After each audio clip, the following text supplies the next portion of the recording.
오늘 장 랭킹5 시작해 보도록 하겠습니다. 오늘은 어떠한 이야기에 주목해 볼까요? 두 분과 인사 먼저 나눌게요.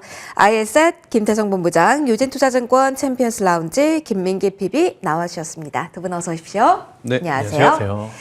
자, 오늘도 꼼꼼하게 짚어보도록 하죠. 3월 시작하고 잘 달려왔으니까 마무리 잘하고 채비 잘 해야죠. 자, 5위부터 살펴보도록 하겠습니다. 반도체 이야기부터 해보도록 하겠습니다. 삼성전자에 대한 이야기 그리고 따라오는 SK하이닉스 오늘 투톱이 달립니다. 여기서부터 좀 시작을 해보도록 할게요. 김민기 PB님께 첫 번째 질문 좀 드려보도록 하겠습니다. 우리가 더 주목해야 될 것은 삼성전자의 흐름인지 궁금해요. 꽤 오랜 기간 SK하이닉스에 대해서 외국인 매수세가 강했죠. 그 바톤을 삼성전자가 이어받는 건지 아마 잠정 실적 다음 달 5일 날 발표될 것 같은데 그 전까지 이러한 기조로 어디까지 볼 수 있을지 그 의미하는 바와 같이 좀 설명 드려볼게요. 어떻게 저희 봐야 될까요? 삼성전자의 추세가 하루아침에 꺾일 것 같지는 않습니다. 일단 엔비디아 콜테스트 관련된 이슈가 발목을 잡아왔었는데 이 부분에 대해서 이제 해소가 좀 이루어지면서 탄력을 좀 받은 것 같고요. 일단 올해 HBM 출하량도 한 2배 이상 늘 예정이기도 하고 또 고적증, 즉 이게 한 12단짜리 36GB HBM3 개발에도 성공하면서 이제 HBM 경쟁에 좀 불을 붙였다. 이렇게 좀 볼 수 있겠습니다. 사실 또 HBM뿐만 아니라 레거시 쪽이 좀 반등에 성공하고 있는 모양새인데요.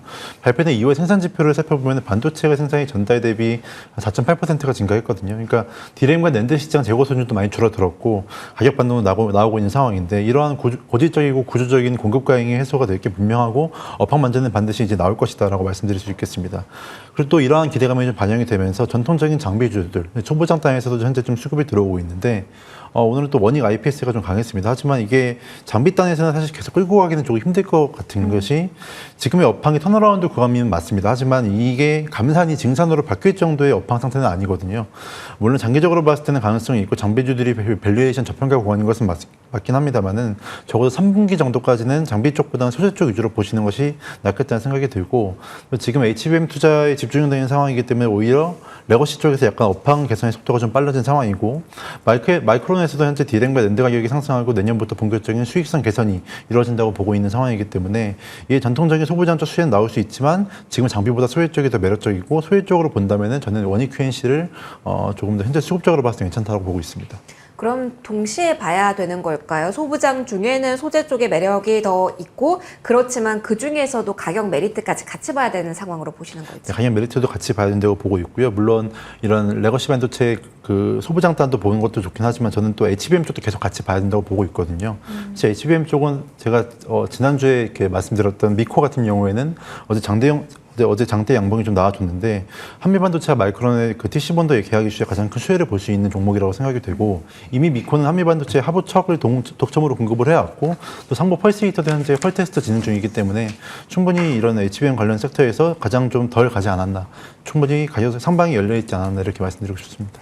그러면은 기준점을 좀 투톱으로 잡는다면 단기적으로 추세는 꺾이기 힘들 것이다라고 삼성전자에 대해서 초반에 설명을 주셨는데 단기적으로는 어디까지 개인적으로 PB님의 고점을 설정을 하고 그리고 밑에 단의 전략을 설정하고 계신지 궁금해요. 삼성전자 같은 경우에 일단 제 개인적인 생각으로는 9만 원대까지는 갈 수 있다라고 좀 보고 있고요. 네, 단기로요? 네, 단기적으로요. 그래서 일단은 잠정 실적 발표는 이후까지는 좀 일단은 계속 홀딩하시는 전략으로 가시는 것이 좋다 이렇게 말씀드리고 싶습니다. 알겠습니다. 실적 발표 이후까지 홀딩. 아무래도 잠정 실적에 대한 눈높이에 대해서 조금 더 구체적인 안이 지금부터 나올 텐데요. 그 이후에 한 번 더 실적에 대한 이야기는 또 리뷰를 해보도록 할게요. 본부장님과도 이야기 해보도록 하겠습니다. 저희가 주 중반에도 만나서 반도체 이야기를 했습니다. 네. 제가 딱 기억을 합니다. 흘리듯이 말씀해 주셨지만 그때 장비 봅시다. EST 같은 종목도 좋고요. 그 다음날 슈팅이 나왔죠. 네. 원익 IPS 같은 종목도 좋고요. 오늘 강합니다. 네. 자, 이렇게 흐름이 나왔는데 장비 말씀해 주신 대로 갔습니다. 그러면 본부장님의 로드맵 네. 머릿속에서는 여기에서 더까지 보신 건지 아니면 이 정도의 상승 탄력을 예견하고 저희한테 매수 힌트를 주신 건지 궁금해요. 뭐 예측했다라고 하긴 좀 그렇지만 그래도 어느 정도는 이제 좀 상승을 예상할 수 있었기 때문에 저는 충분히 그 흐름이 그대로 좀 나와주고 있어서 굉장히 지금 좋은 상황이다라고 좀 보여지는데 문제는 뭐냐면 없으신 분들, 그러니까 그때 당시에 공감을 못 하셔서 못 사셨던 분들이 과연 지금 이렇게 상승이 나왔을 때 따라갈 수 있을 것인가, 그리고 따라간다라고 했었을 때 얼마만큼의 수익을 볼 수 있을 것인가, 이제 그 부분이 이제 고민일 네. 것 같은데, 저는 어떤 레거시 쪽에 대한 실적 기대감이 지금 굉장히 높잖아요. 어떻게 보면 삼성전자를 바라보는 시각은 딱 두 가지일 것 같아요. 첫 번째, 마이크론이 그러했듯이 올해 1분기 삼성전자 실적 굉장히 좋을 거야, 혹은 시장의 가이던스보다 훨씬 더 어닝 서프라이즈가 나올 거야 라는 기대감이 첫 번째일 것이고, 두 번째로는 퀄테스트 통과하고 나서 HBM에 대한 어떤 매출 비중이 늘어나게 된다라고 하면 올해 하반기에는 기존 레거시 플러스 HBM까지 합쳐졌을 때 더 좋은 성장세를 보일 수 있을 것이다. 이 두 가지 이제 기대잖아요. 근데 이제 우리나라 증시의 가장 큰 문제점이 뭐죠? 먼저 오른다라는 거죠. 맞아요. 그리고 그리고 실적이 세론. 나오면 또 세론이 될 가능성도 높다라는 거죠. 지금 삼성전자가 사실은 좀 과하게 좀 속도를 내고 있다라는 부분은 지울 수는 없을 것 같아요. 그런 입장에서 보면 삼성전자가 안 좋다라기보단 일단 타이밍적으로 혹은 변동성적으로 수익률 게임적으로 생각을 해보면 대형주들보다는 저는 결국 소부장단에서 우리가 지금 힌트를 얻어야 된다. 삼성전자, SK하이닉스는 밀릴 때 불편할 때 사야 된다라고 제가 이제 많이 말씀을 드렸는데, 지금처럼 시세가 날 때는 오히려 조금 더 상승 탄력을 보일 수 있는 소부장이 지금 위치에서 신규 매수하기에 조금 더 나을 수 있다라는 생각이 들어서 저는 여전히 원익그룹주들을 좀 볼 필요가 있다. 오늘 원익 IPS가 가장 이제 시세가 좋은데, 원익 IPS가 여기서 멈추지 않고 더 시세를 내준다라고 하면 허츠 관련한 원익 QNC도 따라서 움직일 가능성이 높고, 또 원익 QNC가 이렇게 시세를 내주면 BCNC라고 있어요. 네. 그러니까 같은 커츠 만드는 이제 산업이지만 BCNC가 규모가 조금 작긴 해요. 하지만 해당 어떤 분야에서 선두주자라고 할 수 있는 원익그룹주가 시세가 나게 되면 이러한 기업들이 좀 따라 올라갈 수 있다라고 좀 보시면 될 것 같고, 제가 이제 이번 주초에 한번 이 코너를 통해서 이야기한 종목군들 중에 PSK 그룹주가 있습니다. PSK와 PSK 홀딩스는 후공정, PSK는 전공정. 그러니까 지금 PSK가 오늘 강한 이유도 일단 레거시 쪽에 대한 지금 시선의 어떤 집중을 받고 있다라고 좀 보시면 될 것 같아서, 저는 조정이 나오면 삼성전자를 모아가신다, 그게 틀리다라는 건 아닙니다. 그런데 이제 수익률적인 부분을 좀 체크를 해보면 다들 10만 전자를 생각하고 있잖아요. 근데 이제 8만 원 조금 넘어간 상태에서 10만 원까지 가려면 15% 정도 이제 룸이 남아 있는데, 만약 삼성전자가 진짜로 10만 원 전자를 빠르게 간다? 그럼 소부장들은 거의 40~50% 더 올라갈 수 있는, 그동안에 덜 올랐었던 종목군들을 생각을 해보면, 그렇기 때문에 저는 투자의 전략을 소부장 쪽 안에서 레거시 쪽에 조금 집중을 해보시는 것도 괜찮지 않을까라는 의견 드리겠습니다. 그러면 이미 많이 못 가서 잠잠한 종목을 보유하고 있다라는 분들은 네. 일단 기다리는 전략이 최선이다라는 답변을 드릴 수도 있겠네요. 근데 이제 지금까지 만약에 네. 본인이 나는 반도체를 샀다라고 생각을 해서 가지고 있었는데 아직까지도 안 오른 기업이 있다면 그거는 문제가 있는 거죠. 지금은 그러면 결단을 내려야 되는 타이밍? 네, 만약 아직까지도 오르지, 그러니까 시세가 아예 나오지 않는 기업이 있다면 그건 이번 사이클에도 거의 동요하지 못하고 이제 개별적으로 움직일 가능성이 높기 때문에 그런 종목군들은 비중을 줄이는 게 맞을 것 같고, 저는 레거시 쪽에 집중을 한다면 원익그룹주가 지금은 가장 최선의 선택이 될 수 있지 않겠는가, 저는 이 이야기를 드려보도록 하겠습니다. 그러면 약간은 무겁다고 하더라도 완전 삼성전자, SK 하이닉스 같은 대형주가 아니더라도 시총이 너무 작지 않고 그리고 조 단위 정도는 돼야지 탄력성이 나오는 시장이라는 해석도 동시에 가능할까요?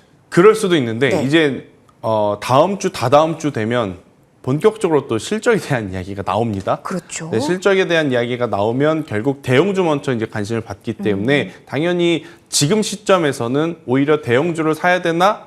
라고 생각하실 수 있어요. 그런데 만약 지금 또 그걸 쫓아가게 되면 엇박자를 저는 탈 수도 있다라는 생각이 들어서, 만약 대형주가 움직이기 전에 매수를 하지 못해서 이번 사이클의 어떤 이번 흐름에 같이 흘러가지 못했다라고 하면 저는 그 다음을 기다리자라는 조건으로 중소형주 단 안에서 실적은 좋았지만 아직까지 시세가 조금 덜 난 쪽, 저는 그쪽에 집중을 하는 게 오히려 맞다라는 의견 드리겠습니다. 반도체에 대해서는 궁금하실 것 같아서 전략 포인트로 이야기를 좀 끌어가 봤습니다. 김민기 PB님께도 전략 측면에서 하나만 더 반도체 질문하고 넘어가도록 할게요. 실적 시즌이잖아요, 이제 다음 주부터. 그래서 관심이 많으실 것 같아서 오늘도 어제부터 튀던 제주 반도체, 시스템 반도체 쪽에서의 반응이 나오는 쪽이 있어서 기대감으로 과하게 올랐다 않았다라는 기대감의 영역에서 플러스 알파로 시세가 쇼팅이 강하게 나왔던 바 있는 종목에 대해서는 지금부터 그리고 다음 주 초반 서서히 매도 어느 정도 챙김도 필요한 자리인지도 궁금합니다. 피비님 좀 액션해야 될까요? 어느 정도 액션은 필요하다고는 보고 있고요. 제주반도체 같은 경우에는 사실 좀 많이 슈팅이 나온 이후에 어느 정도 기간 조정을 받아왔거든요. 거기에 따른 좀 기술적 반등의 요지도 있는 것 같긴 한데 일단 다음 주 초반까지 좀 수급 상황과 좀 주가 흐름을 좀 지켜보긴 해야 될 것 같습니다. 그러면 신기술에 대한 기대감이 있는 섹터 전반으로 그걸 키워서 저희 아이디어 이해해도 될까요? CXL 쪽도 강하게 흐름이 동시에 나오긴 해서요. CXL 쪽 같은 경우에는 사실 이제 HBM 그 다음 단으로도 수급이 확대될 가능성은 충분히 있기 때문에 그것도 같은 맥락에서 좀 일단 봐야 될 것 같습니다. 알겠습니다. 반도체는 최근에 오르고 순환매가 가속화되다 보니까 여러 종목군에 대한 관심이 퍼져 있어서 골고루 좀 질문을 드려봤습니다. 삼성전자의 오늘 흐름 그리고 소부장단에서 어떻게 아이디어 잡아갈지 좀 아이디어 골고루 들어봤고요. 다음 이야기로 넘어가 보도록 할게요. 로봇입니다. 로봇 거래가 실리고 있는 심상치 않은 자리일까요? 엔젤로보틱스가 삼성전자 다음으로 거래를 실고 움직이는 자리. 그래서 궁금합니다. 본부장님, 네. 로봇이 새롭게 뭐 정책적 모멘텀이나 새로운 신기술이 나올 이벤트가 있는 건 제가 알기로는 아닌 것 같은데 워낙 거래가 강하게 실리면서 심상치 않네 라는 생각을 많이들 하실 것 같아서 저희가 4위로 올라봤습니다. 4월 기대 키워도 되는 구간일까요? 일단 오늘 로봇주들의 사실 이제 시세 탄력은 네. 엔젤 로보틱스의 이제 반등과 조금 더 밀접하지 않을까라는 생각이 들어요. 그런데 이제 엔젤 로보틱스에 대한 혹은 이제 로봇주들에 대한 시선에 대해서 가장 우리가 경계해야 될 부분은 실적입니다. 제가 앞서서 반도체 이야기할 때 이제 다다음 주부터면 본격적으로 다시 실적에 대한 이야기를 할 텐데 이 실적하면 지금 속으로 뜨끔하는 섹터가 로봇. 그리고 2차 전지 그리고 제약바이오일 가능성이 지금 높거든요. 그래서 지금의 시세를 계속 쫓아갈 것이냐 말 것이냐에 대한 고민이 좀 될 수밖에 없는데 엔젤 로보틱스는 그러니까 신규 상장한 종목군들 같은 경우에는 사실 이 기업의 어떤 펀더멘탈을 보고 투자를 하는 것이 아니라 기술적인 어떤 수급을 보면서 이제 트레이딩하는 자금들이 많기 때문에 저는 75,000원이라는 가격대가 돌파하게 된다라고 하면 단기적으로 10에서 15% 정도의 시세는 또 추가적으로 나올 가능성은 높다라는 생각이 들고 있고 그로 인해서 다른 로봇주들도 다시 한번 어떤 변동성을 좀 보일 가능성은 높다라고 생각은 들어요. 하지만 우리가 생각하는 것만큼의 어떤 52주 신고가 영역으로 가는 그런 힘이 나오기에는 아직까지는 불확실성들이 좀 많고 특별한 이벤트가 없는 상황. 로봇주들은 이번 실적 혹은 이번 상반기에 투자자들에게 나 이만큼 성장을 했어요라는 걸 보여줘야 되는 시기이다 보니까 실적 발표 이후에 저는 움직여도 괜찮다. 그러니까 우리가 어떤 이 섹터라든지 기업을 공략을 할 때 하나의 이 기준점을 좀 잡잖아요. 그게 이제 지표가 되었든 실적이 되었든 그런데 그런 중요한 이벤트를 앞두고 미리 올라간 종목군들은 세론 뉴스가 될 가능성이 높아요. 우리나라 K증시의 특성상. 하지만 중요한 지점을 좀 앞두고 움직이지 않았던 종목군들 같은 경우에는 그 중요한 이벤트들이 우리가 생각한 것보다 잘 나오게 되면 그때서부터 이제 수급이 유입이 될 트리거로 작용이 될 가능성이 높기 때문에 로봇은 엔젤 로보틱스를 제외하고 지금 움직인 건 없습니다. 그래서 전자보다는 후자의 전략을 좀 생각을 하시고 숫자를 확인을 하고 그 다음에 투자 전략을 짜셔도 저는 늦지 않는다라는 의견. 로봇 계속 관심 있게 보셔야 됩니다. 네, 이야기 드리겠습니다. 일단 숫자 확인하고 천천히 움직여도 늦지 않다라는 네. 이야기를 해주셨습니다. 피비님과도 이야기를 해보도록 할까요?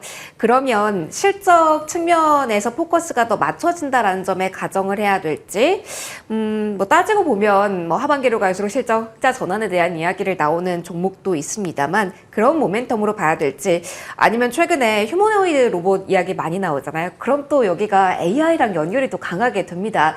AI에 대한 모멘텀을 가지고 또 다른 영역으로 해석이 될지 그 기로점에서는 어떠한 선택을 저희는 해야 될까요? 일단 단기적으로 말씀드리자면 로봇 섹터가 단기적으로 가져갈 수 있는 모멘텀 많이 소실되었다라고 좀 말씀을 드리고 싶습니다. 하지만 물론 장기적으로 봤을 때는 AI 관련된 모멘텀은 살아있긴 한데 일단은 엔젤 로보틱스에 대한 수급이 좀 이번에 좀 확산되면서 거기에 일단 로봇 섹터가 좀 영향을 받은 것 같습니다만은 일단 본문장 말씀처럼 일단 실적이 가장 중요합니다. 일단 로봇 섹터의 실적이 좀 안 좋기 때문에 장기적인 관점에서 봤을 때 실적이 좀 흑자 전환한 이유를 좀 봐야 될 것 같고요. 일단 장기적인 로봇 섹터에 대한 뷰를 좀 말씀을 드리자면 아까 AI나 엮어서 말씀을 드리자면은 현재 반도체 섹터에서 일단 투심을 쥐고 있는 게 엔비디아였습니다. 근데 그 엔비디아가 로봇 산업에도 결합을 하는 중에 있고 지난번에 오픈 AI와 피규어사가 일단 합작해서 만든 로봇인 그 피규어 공인 영상을 제가 봤었는데 전 처음에 전부 다 CG인 줄 알았거든요. 그만큼 기술력이 올라온 네. 거군요. 네, 그래서 이제 AI가 적용된 휴머노이드 로봇이 소통하고 협력하고 스스로 판단해서 이제 과제를 수행하는 걸 보고 굉장히 놀랐었는데 며칠 전에 미국 GTC 2024에서 이제 엔비디아가 로봇 통합 프로젝트인 그루트를 발표를 했습니다. 그러니까 그루트라는 말 자체가 이제 인간과 같이 작업이 가능한 범용 로봇 기술을 좀 말하는 의미를 하고 있는데 기존의 로봇 기술 자체가 일단은 사람이 하는 작업 중에서 일정 부분의 효율화를 하기 위한 것이라고 한다면은 이제 차후에 등장할 로봇 기술의 경우에는 로봇 학습과 그 영역에 대한 가능성들이 좀 대두되기 시작할 것이다. 이렇게 좀 말씀드리고 싶고 엔비디아가 이렇게 로봇 산업에 대해서 직간접적으로 투자를 하기 시작한다면은 산업의 볼륨 자체가 달라지게 될 것은 맞습니다. 그러니까 현재로서는 다만 매수 전략을 세운다고 한다면은 어느 정도 실적 부분에서 단기적으로 보고 장기적인 관점에서 엔비디아 쪽을 좀 본다면 그건 좀 더 먼 미래다 이렇게 말씀드리고 싶습니다. 알겠습니다. 두 분 모두 실적 투자 찍히는 것 중요한 시즌에 돌입했다라는 점에 방점을 찍어주시네요. 그러면 넘어가 보도록 할게요. 저희 3위, 2위 모두 모멘텀을 가지고 있는데 모두 실적하면 빠지지 않는 섹터라서요. 실적 담보된 쪽에서는 어떻게 모멘텀을 잡아볼지 이야기 풀어보도록 하겠습니다. 오늘 현대로템 이야기로 좀 시작을 해보도록 할게요. 피비님과 먼저 이어가도록 할게요. 방산주에 대해서는 뭐 실적, 수주 모멘텀 앞으로도 좋다라고 합니다. 특히 현대로템과 같은 경우는 오늘 K 관련 매출 그리고 철도 관련 모멘텀까지 안으면서 시세가 나오고 있는데 어느 쪽에 방점을 찍고 시세가 움직이는 건지 실적이 보장된 쪽에서는 탄력성이 이 종목 같은 경우는 더 나올 수 있을지도 궁금합니다. 일단 전 방산 쪽이 좀 더 중요하다고 보고 있고요. 현대로템 같은 경우에는 그동안 유독 안 올랐던 좀 방산 종목입니다. 그러니까 오름만해서 지금의 가격이 충분히 오름만해서 올랐다고 생각이 되는데 K2 전차 포트폴 그 폴란드향 그 매출 인식과 이에 따른 실질 기대감에 반영된 결과라고 생각되는데요. 지난달에 수용법 개정안 통과로 인해서 지원 가능한 법정 자본 수준이 좀 많이 늘어났습니다. 그렇게 되면서 이제 폴란드향 잔여 계획에 차질이 없어지게 됐고 이에 대한 리스크가 해소됐음에도 불구하고 하나 에어로스페이스나 아니면 LIG 넥스원 대비 가장 많은 눌림을 좀 가졌었거든요. 그렇기 때문에 충분히 더 상방이 열려 있는 상황이고. 일단은 이건 좀 아직 이르긴 하지만 주가 상승이 계속해서 이어진다고 한다면 5월 MSCI 편입 이슈도 가능성이 있는 종목이기 때문에 편입 기대감에 따른 수급 유입도 좀 기대해 볼 수 있습니다. 또 국내 방산업체들의 실적이 앞으로 좋을 거 계속 다 알던 상황이기 때문에 충분히 실적 임박한 구간에서는 좀 매수를 적극적으로 해도 괜찮다 이렇게 말씀드리고 싶습니다. 그러면은 가장 메리트를 크게 가지고 있는 종목이 대형주 가운데서는 현대로템이라고 제가 정리를 해도 될까요? 네, 저는 지금 현대로템이 가장 가격적인 매력이 있다고 보고 있습니다. 알겠습니다. 그러면은 일전에 항공 우주 관련된 섹터와 기반해서 봤을 때는 하나 에어로스페이스도 많이 보셨을 것 같고 최근에 약간의 조정폭이 나오면서 이쪽을 기회로 보실까라는 생각도 하셨을 것 같은데요. 위쪽에서 꺾인 쪽보다는 아래쪽에서 올라오는 탄력을 주목해보자라는 관점이실지요? 네, 왜냐하면 일단 그 폴란드향 계약에 있어서 현대로템만 유독 못 갔기 때문에 충분히 거기에 대한 리스크가 해소된 상황에서는 더 갈 수 있다 이렇게 보고 있습니다. 알겠습니다. 기대감을 나타내 주셨습니다. 방산에 대해서 계속 이야기 본부장님과도 해보도록 하죠. 계속 핵심은 수주 모멘텀에 두고 가도 되는 건지 사실 이게 어렵습니다. 어쩔 때는 수주 모멘텀에 주선이나 방산 강력하게 반응하고요. 어쩔 때는 전혀 반응이 없거든요. 계속된 모멘텀을 기대해도 되는 건지 이게 사실은 선산 설비를 늘려야 되는 거잖아요. 네. 그에 따른 자금적인 부담은 전혀 생각하지 않아도 되는 구간인지도 궁금합니다. 일단 방산 관련주들 중에 시세가 좀 먼저 나온 쪽 LIG 넥선이라든지 하나 에어로스페이스 같은 경우에는 지정 확정 리스크와 또 우주 산업이라고 하는 플러스 알파적인 섹터의 모멘텀을 가지고 먼저 좀 시세가 낮고 또 이제 확실한 명분이 있죠. 이들 기업은 실적이 좋다라는. 좋다. 그러다 보니까 이제 먼저 좀 시세가 나왔다라고 좀 보여지고 있고 대신에 이제 현대로템 같은 경우에는 사업 구조가 사실 완벽한 방산이라고 보기엔 좀 어렵습니다. 그러니까 방산주로 우리가 분류를 하나 전체 포트폴리오의 매출 비중이 아직까지 큰 것은 철도 쪽. 근데 이 철도 쪽이 그럼 좋지 않느냐?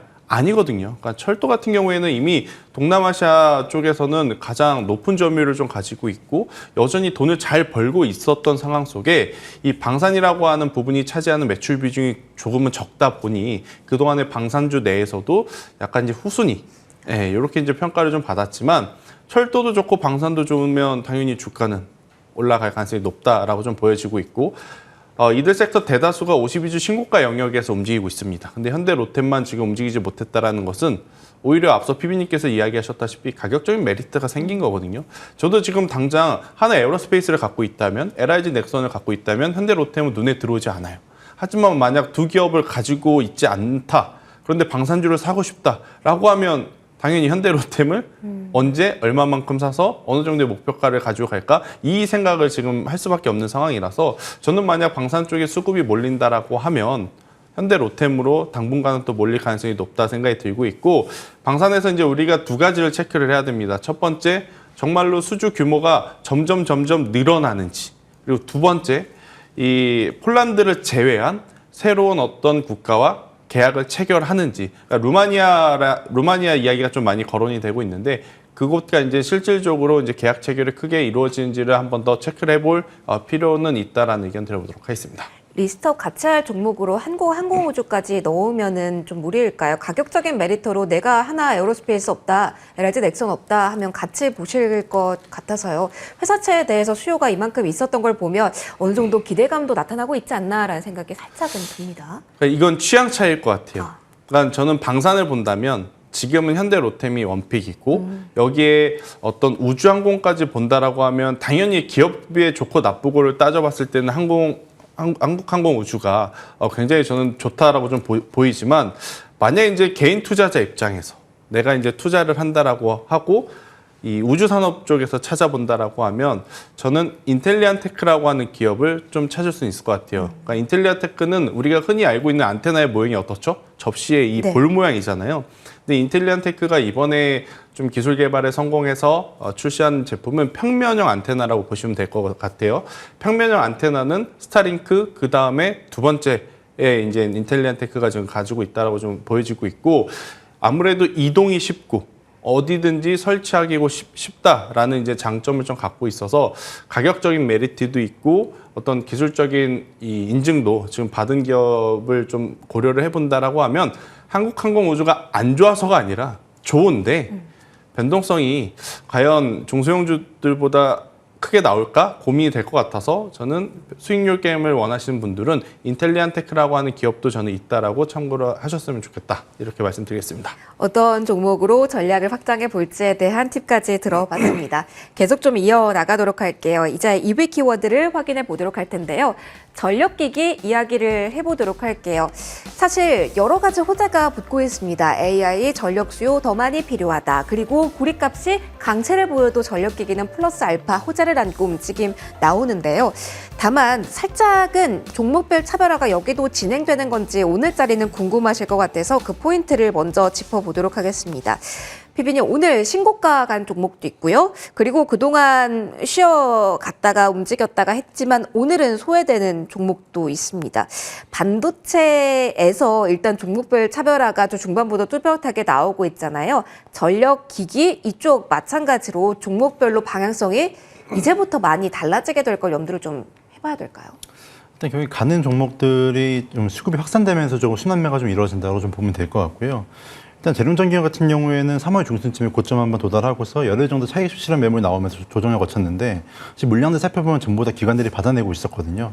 그러니까 사실 전 세계 전력 시장에서 미국이 차지하는 비중 자체가 엄청 크진 않습니다. 한 10에서 15% 정도밖에 안 되는데, 이 첨단 산업 AI나 반도체주로 갈수록 이 전력 수요는 미국에 집중될 수밖에 없는 상황이고, 노후 전력기기 교체 수요와 이러한 현 빅테크 상황이 맞물리게 되면서 지속적인 수주바가 나올 수밖에 없는 현 상황입니다. 물론 앞으로도 또 차익 실현 매물과 함께 조정이 나올 수 있겠지만 꾸준히 지켜볼 필요가 있다고 보고 있고요. 사실 물론 지금 흐름을 보자면 이제 HD 현대일렉트릭부터 시작해서 재룡전기, 효성중공업, 그리고 이제 뒷단인 전선 쪽인 일진전기와 가온전선까지 흐름이 이어지고 있는데, 개인적으로 이 전선 쪽도 충분히 계속해서 수혜를 받을 수 있다라고 좀 보고 있거든요. 그래서 일진전기도 앞으로 좀 더 선방이 열려 있다고 보고 있는 것이, 이 변압기 사이클 그다음에 전선 쪽 부각 가능성이 좀 더 많이 커지고 있는 상황입니다. 또한 일진전기 같은 경우에는 캐파도 현재 큰 폭으로 증설을 하고 있고, 내년 목표액 또한 이제 한 매출이 1조 5천억 정도 달성이 된다고 한다면 상당한 실적 개선 효과가 나타나면서 좀 이 변압기 쪽만 보실 것도 아니라 이제 전선까지 좀 수급이 확대되는 모습을 보시면은 앞으로 이 변압기와 전선 쪽이 조금 더 갈 수 있다, 이렇게 좀 개인적으로 보고 있습니다. 그러면은 전력기기 종목에서 지금 기다리고 있는 새로운 뉴스는 뭐가 있을까요? 이미 알려진 정보 안에서 고점을 만들어내고 있는 그리고 순환매가 한 번 더 구간이라서 어떠한 뉴스가 나와야지만 더욱더 레벨업 다른 단계로 넘어갈 수 있을지 궁금하실 것 같은데요. 사실 앞으로 더 나은 새로운 뉴스가 나오기는 힘들고 계속한 수주 공시와 함께 좀 시점 면에서 개선이 이루어지는 것들을 보여줘야 될 것 같습니다. 알겠습니다. 수주에 대한 모멘텀을 중요하게 보자라는 팁까지 공유를 해주셨고요. 본부장님과도 이야기를 시작해 보도록 하겠습니다. 사실 AI에 대한 모멘텀으로 반도체도 많이 올랐고 전력기기도 같이 많이 올랐잖아요. 많은 분들이 저희가 키워드에 여러 번 전력기기 반도체 연이어서 이야기를 하다 보니까 오른 종목에서 승부를 봐야 되는 것이 올해의 전략이 되는 건가의 고민 분명히 되실 것 같아요. 앞서 피비님과도 이야기를 했지만 소외됐던 쪽이 이제 많이 없을 정도로 전력기기도 한 바퀴가 돈 게 아닌가라는 생각이 들어요. 지금 네. 구간 어떻게 지금 투자 포인트를 잡아야 될까요? 뭐 보는 시각에 따라서 차이는 있겠지만 저는 이 전력기기 쪽에서 이 확장을 해보면 투자의 아이디어를 확장을 해보면 충분히 투자할 만한 곳이 있고 저는 앞서서 피비님께서 이야기하신 것처럼 전선주들을 지금 다시 한번 돌이켜볼 한번 리마인드 해볼 필요는 있다라는 생각이 들어요. 지금 전선주들이 강한 이유는 뭐 AI가 묻었다라고 하기엔 좀 그렇습니다. 왜냐하면 전선주들 내에 가온전선, 뭐 대한전선, 대원전선 관련 기업들 중에 사실 AI 쪽 관련한 매출 제로입니다. 그런데 이제 지금 올라가는 이유 중에 하나는 뭐냐면 원자재 가격의 상승도 우리가 무시 못해요. 네. 구리값. 그러니까 이 모든 전선주들이 3년 전에 한번 큰 시세를 냈었던 게 뭐냐면 톤당 이 구리 가격이 1,000만 원이 넘어가면서 이제 나왔었던 상황인데 이미 그때만큼 지금 구리 가격이 올라온 상황이다 보니 저는 전선주들의 한번 움직임도 눈여겨볼 필요가 있다 생각이 들고 있고 전선주들에 대해서 제가 공략주로 가져왔기 때문에 디테일한 좀 설명은 잠시 후에 하도록 하겠습니다. 그럼 그거 하나만 딱 궁금한데요. 문득 드는 생각이 저희는 이 전선 쪽에 대한 이야기도 AI와 묶어서 많이 했잖아요. 네. 그러면은 시장에서는 원자재 가격 쪽이 아니라 AI 쪽으로 과대하게 지금 주가가 오른 건 아닌가에 대한 물음표가 붙으실 수도 있을 것 같아서 그건 아닌가요? 안 올랐습니다. 안 올랐어요? 네. 알겠습니다. 그래서 봐야 된다는 거죠. 알겠습니다. 그러면 원픽에서 자세한 이야기는 또 이어가 보도록 할게요. 자, 오늘 시간 분배 잘해야겠네요. 제약바이오 보도록 하겠습니다. 자, 오늘 제약바이오 셀트리온 쪽에서의 움직임이 나옵니다. 뭐 주총 이후에 뭐 이렇다 할 뉴스가 나오지는 않은 상황, 반응도 위아래로 뚜렷하진 않았다가 오늘 상대적인 강세가 나오고 있습니다. 외인 기관의 러브콜, 연속적인 수급에 의미하는 바가 있을지 궁금해요.